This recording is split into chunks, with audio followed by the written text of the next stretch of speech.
Ito ang mga ingredients na kasaba ko. 3 kasaba, 3 pack, 4 na itlog, 2 ibap, 2 coconut milk, at saka 2 latang condense.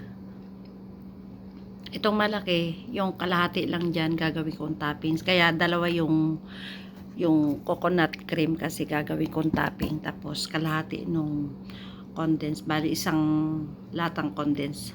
Tapos 1 latang coconut cream ang gagawin kong toppings. Tapos yan. Pinaghalo-halo ko dito yung 2 ibap, 1 coconut milk, saka 1 maliit na condense, tapos 3 pack na kasaba cake na may grams na 454 grams, at saka 4 na itlog at 1/4 na butter. Ayan.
Tapos yan.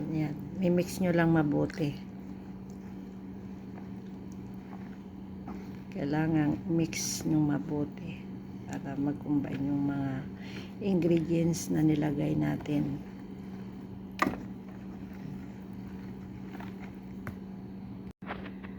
Ayan, bali na i-portion ko siya sa aluminum container na 1,600 ml. Kung 50 real by 8, ang laki ng tubo mo, na sa 130 something ang tutubuin mo.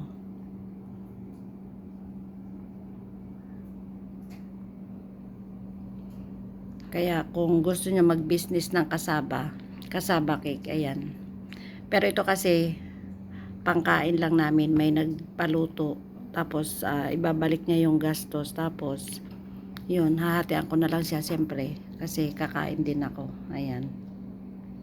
Toppings, 1 itlog, tapos 1 coconut milk, tapos 1 can na condensed milk. Ayan. Tunawin mo lang siyang mabuti, haluin mo ng haluin.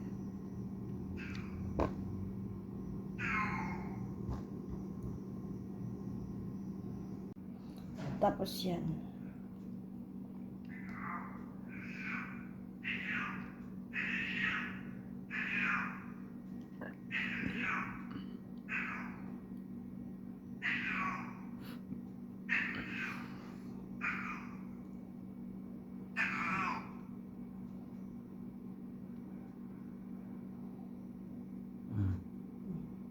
Ano? Cut na.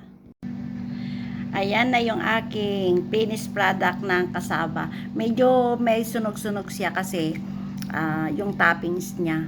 Pero normal lang yan. Ayan.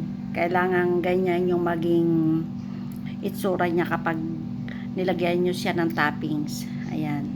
Tapos palalamigin nyo siya sa kanyo kakainin. Ayan.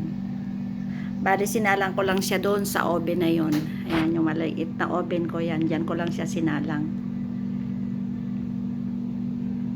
Tapos ayan na yung aking kasaba cake. Ito na yung aking, ito ko na siya nilagyan ng cheese. Pangkain lang naman eh.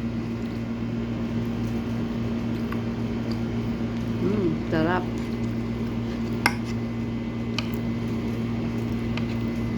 panalo.